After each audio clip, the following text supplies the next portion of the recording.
Hey folks, Brendan here from Bluelight. Now, if you're in the police recruitment process, then you are highly likely to have ahead of you an interview.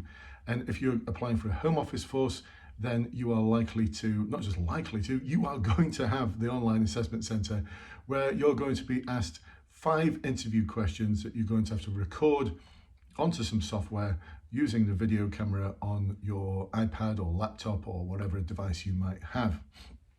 So, all very formulaic, and because we're told what competencies and values you're going to get, integrity, public service, transparency, we take ownership and we are innovative and open-minded. What I can do and what I have done for thousands of you so far is to create, it's not a cheat sheet. I mean, it's just so obvious to me because I've been doing this for over a quarter of a century now. I've helped to support over 12,000 people into the police service. And I've supported so many people going for promotion to sergeant, to inspector, to superintendent, to chief inspector. I know how this works. So once they've given me the competencies and values, I can work out the questions that you're going to get asked. But I've had quite a few of my clients get back in touch to say, oh no, the questions were different.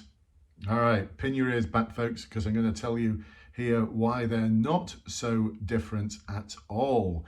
They're just worded differently, but they're the same question. Now, let me give you an example from my question bank here. This is what everyone gets on the online assessment centre. Shall I give you a bit of a freebie? Here we go. You can freeze this, just press pause. So I can hold it straight for you. There you go. All right, there you go. Unpressed pause. So the value of transparency. This is not, by the way, can you tell me about a time when you have been transparent? No, if it was as simple as that. The value is broken down into behaviours, which give me an indicator as to what the likely questions are going to be. In transparency, a big part of transparency is about making decisions.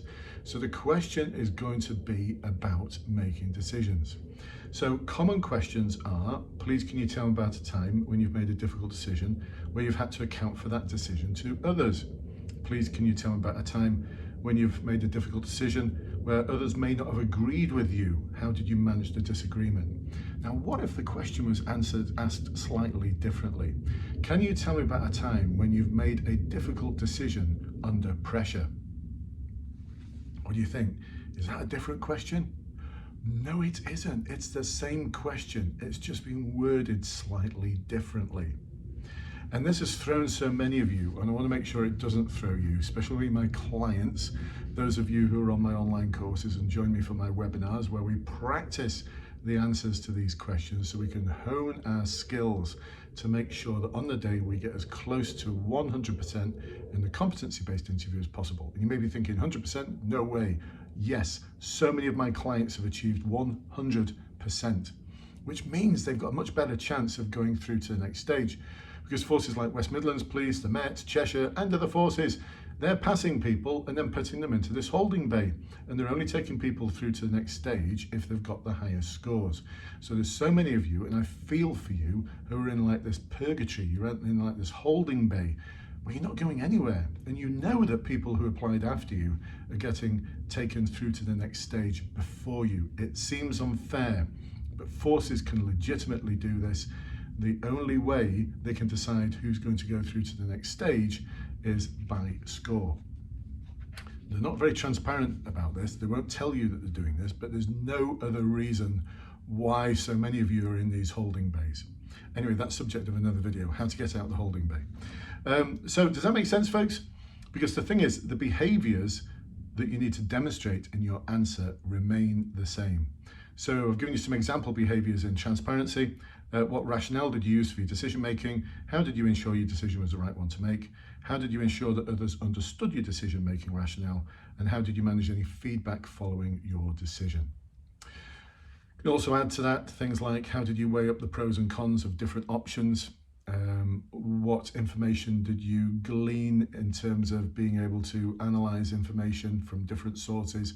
The idea being is you take something that's a difficult decision, and by analysing information, considering different options, and then having a rationale for the option that you considered, at the same time considering all sorts of different contingencies. You take that difficult decision and you turn it into a simple one. So just because it says you need to make a decision under pressure, that does not mean you need to make an instant decision, because making a decision in the here and now in the space of seconds to deal with something does not give you the opportunity to demonstrate those behaviors. All right, folks, hopefully that made sense. For my clients, nip over to the client only group and check the online course where I've given you some update videos to give you some further ideas as to the sort of questions that you're going to get. Remember, it's all the same question, just phrased differently. All right, folks. Well, listen, if you want to join any of those courses, and I'd love you to do so, because I get the privilege and honor of helping you to succeed first time round in everything. Because at this moment in time, for many forces, all you have to do is the online assessment centre, which means that the first time you speak to a real person, apart from your medical and then the fitness test, is on your first day in the police. Can you believe that? I know, insane. But it is what it is, folks. We may as well take advantage of it. So check the links below for links to my courses. Ask to join the Facebook group, almost 18,000 people, all helping to support each other through the recruitment process. And I shall catch up with you soon. Bye-bye for now.